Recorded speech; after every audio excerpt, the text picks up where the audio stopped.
Once upon a time, in a peaceful little village surrounded by green fields and tall trees, there lived a simple man who worked hard every single day.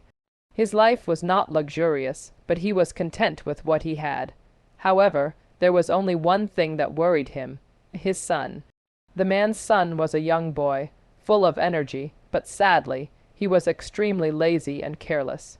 While other children of the village helped their parents, learned skills, or studied, this boy wasted his time wandering aimlessly from street to street. He would spend hours gossiping with other idle boys, throwing stones into the river, or lying under the shade doing absolutely nothing. His father tried many times to guide him gently. Sometimes he scolded him. Sometimes he lovingly tried to explain the importance of time, work, and responsibility. But nothing changed. The boy simply didn't understand the value of time. He believed life would always be easy, and everything would happen automatically. One evening, as the father sat alone thinking about the future of his son, a deep sadness washed over him. He wondered, what will become of this boy? How will he face the world if he never learns to use his time wisely? After thinking for a long time, the man decided he must teach his son an important lesson, but not through anger, nor through long lectures. He needed to show him something that would make him truly understand. The next morning, the man called his son gently. The boy came lazily, dragging his feet, wondering what new advice his father would give today. The father smiled and said, "Son, I need a small favor. There is an old watch kept inside the cupboard. Please bring it to me." The boy shrugged and walked slowly toward the cupboard. When he opened it, he saw an old but well-kept wristwatch. He picked it up and returned to his father. The father took the watch, looked at it for a moment, and then handed it back to his son. "Now listen carefully," the father said. "Take this watch to the market and ask the people you meet how much they think it is worth. Ask everyone you can, shopkeepers, travelers, farmers, anyone." The boy didn't understand why his father wanted this, but he didn't argue. He took the watch and left for the market. The village market was always alive with noise, vendors shouting prices, buyers bargaining loudly, children running around, and animals passing through. The boy walked into the busy market and began showing the watch to people. "Uncle, how much do you think this watch costs?" he asked a fruit seller. The man wiped sweat from his forehead and said, Maybe 500 rupees. It looks old." The boy nodded and moved on. He asked a cloth merchant next. The merchant held the watch, examined it for a few seconds, and said, "I think it's worth 1,000 rupees." The boy raised his eyebrows. The price was different. He continued walking. A young man sitting at a tea stall said it was only worth 800 rupees. A woodcutter passing by said maybe 600. Someone else offered 400. Another said 900. Some people gave the same price as others, but no one agreed completely. Every person had a different opinion. By afternoon, the boy was confused. Why was everyone giving different prices for the same watch? He headed back home and told his father everything. "Father," he said, "everyone gave a different price. Some said 500, some 800, and some even 1,000.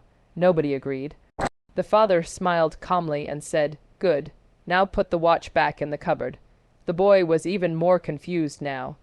Why did his father make him do all this? But the father did not explain anything. The next day, early in the morning, the father called his son again. His voice was serious but gentle. "Son, bring me that same watch from the cupboard." The boy fetched the watch without saying a word. The father took it, held it with care, and then handed it back to his son. "Now listen," the father said slowly. "I want you to go to the market again, but this time, don't ask people the price of the watch. Ask them the price of the time inside this watch." The boy frowned in confusion. The time inside the watch. How can time have a price? He did not understand the meaning behind this strange instruction, but he respected his father enough to obey. With the same watch in his hand, he walked once again toward the market. When he asked the first shopkeeper, "Uncle, how much is the time inside this watch worth?" the man looked at him strangely. "What kind of question is that?" he muttered. The boy walked ahead and asked another person. That man laughed loudly and said, "Are you making fun of me, boy?" A few people scolded him. Some told him to go away.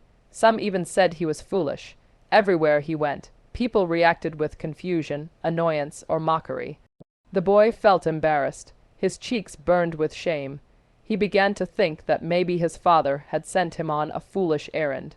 Maybe the whole village would now laugh at him. He walked sadly through the market until he reached a small, old shop tucked in a quiet corner. Inside, an old man sat repairing watches. His hands moved slowly but skillfully. His shop smelled of oil, metal, and old memories. Gathering courage, the boy asked him, "Sir, how much is the time inside this watch worth?" The old man paused. For the first time that day, someone didn't laugh at him. The shopkeeper looked up with gentle eyes, saw the boy's confusion, and smiled kindly. "Son," he said softly, "time is priceless." The boy's heart beat faster. He sensed that something important was about to be said. "You can give millions of rupees," the old man continued, "but you cannot buy even 1 second of your life back. No matter how rich you become, no matter how powerful you are, time is the only thing you can never buy." The boy stood still, listening carefully. "Time has one bad thing and one good thing," the old man said. "The bad thing is, it passes, it always moves forward, it never stops, not for anyone, and the good thing is, you get to choose how to spend it." The boy felt something changing inside him. A warm realization began to rise in his heart. The old man's words were simple, but deep, like a message he had been waiting for without knowing it. Everyone has 24 hours, the old and the young, the rich and the poor. The difference is not in the hours we receive, but in how we use those hours. The boy thanked the old man with sincere respect and rushed home, his mind full of new thoughts. The boy hurried home, his mind filled with the old man's words. Each sentence echoed inside him like a clear bell ringing across an empty valley. Something had awakened within him, something he had never felt before. A realization, a spark, a new understanding. When he entered the house, his father was sitting on a wooden chair, waiting silently. The father looked at his son's face and immediately knew that something was different. The boy's eyes were not empty like before. They were brighter, more alert, and full of meaning. The father asked gently, "So, what did you learn today, my son?" The boy took a deep breath. He looked straight into his father's eyes and said, "Father, the watch has a price, but the time inside it has no price at all. People can buy a new watch, but they can never buy back the time they have lost." The father smiled, satisfied. "And who told you that?" "A wise old man in the market," the boy replied. "He said that time has one bad thing and one good thing. The bad thing is that it passes and never comes back. The good thing is that we get to choose how we spend it. He said that everyone in world, rich or poor, has 24 hours. The difference is how each person uses those hours." The father nodded with pride. "Yes, my son, that is the truth." The boy sat down beside his father. He felt strange, like he was no longer the same careless boy he had been just yesterday. He felt heavier with understanding, wiser with experience. His father put a hand on his shoulder and said softly, "I sent you to the market because I wanted you to learn the value of time. I could have explained it to you in 1,000 words, but you would not have understood. Some lessons must be experienced, not just heard." The boy lowered his eyes. He remembered all the days he had wasted wandering the village, laughing meaninglessly, throwing away precious hours. For the first time, he felt regret. He wished he could gather all those lost moments and use them again. But he knew he couldn't. His father continued, "Time, my son, is the most precious thing we have. Wealth can be earned, possessions can be replaced, but time never returns. Once a moment passes, it becomes part of history." The boy felt his heart tightening. He whispered, "Father, I understand now." And he truly did. That night the boy could not sleep. He lay on his bed staring at the roof, thinking about everything that had happened. He remembered the people who laughed at him. He remembered the fruit seller, the cloth merchant, the all boy, and all those different prices they gave for the watch. He realized something deeper. Everyone valued the watch differently, just like everyone values time differently. Some people wasted time without thinking, just like he had done. Some used time wisely, like the hard-working farmers, shopkeepers, and craftsmen. and some understood the true meaning of time like his father and the old watchmaker. The boy felt a fire growing inside him, an urge to change, to improve, to respect every moment he lived. When the sun rose the next morning, the boy woke up earlier than usual. Even before his father called him, he was already out of bed. He washed his face, combed his hair, and stepped outside where the first rays of sunlight touched the fields. His father, surprised, looked at him and asked, "You're awake early today?" The boy smiled with determination. "Yes, father. I want to start my day early. I don't want to waste time anymore." The father's heart filled with happiness. He had waited years to hear such words. From that day forward, the boy's life began to change, slowly at first, but steadily. He started helping his father with work, learning farming, fixing small tools, and taking responsibility in the house. He stopped wandering around meaninglessly. The lazy boy, who once spent hours doing nothing, was gone. The villagers also noticed the change. They had seen him loitering in the streets many times before, but now he walked with purpose. He didn't waste time gossiping. Instead, he helped old people carry their baskets, fetched water for his mother, and worked in the fields with his father. One day, the same fruit seller who had once valued the watch at 500 rupees saw the boy carrying a heavy sack of grains on his shoulder. He was surprised and said, "You, working so hard, what happened to you, boy?"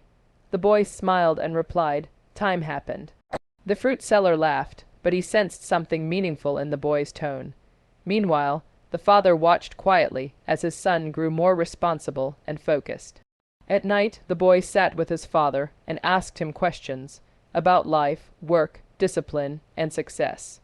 The father answered patiently, grateful that his son was finally ready to learn. But the most meaningful change came from within the boy himself. He felt happier, he felt lighter, he felt proud of every small task he completed. For the first time in his life, he valued his own effort. He realized that every minute he spent working, learning, or helping someone was making him stronger, wiser, and better. Weeks passed, then months. The boy became one of the most hard-working young men in the village. People admired him. Some even said, "If this boy can change, anyone can change." One day, the boy decided to visit the old watchmaker again. He entered the tiny shop and bowed respectfully. "Sir," he said, "you changed my life with your words." The old man smiled, his eyes shining with kindness. "No, my son, I only told you the truth. You are the one who chose to understand it." The boy felt grateful. He looked at the watchmaker, repairing a broken watch, and thought about the passage of time. Then the old man spoke again. "Remember, life is like a watch. It keeps moving, whether you want it to or not. The only question is, what will you do with the time you have?" The boy nodded deeply. "I will use it well." With a heart full of gratitude, the boy returned home. Years passed, and the boy grew into a responsible young man. He worked hard, helped his parents, and eventually became one of the most respected people in the village. He never forgot the lesson he had learned as a child. He always said to others, "Time is free, but it is priceless. You cannot buy it, but you can use it. You cannot own it, but you can spend it. And once it is gone, you can never get it back. So use every moment wisely."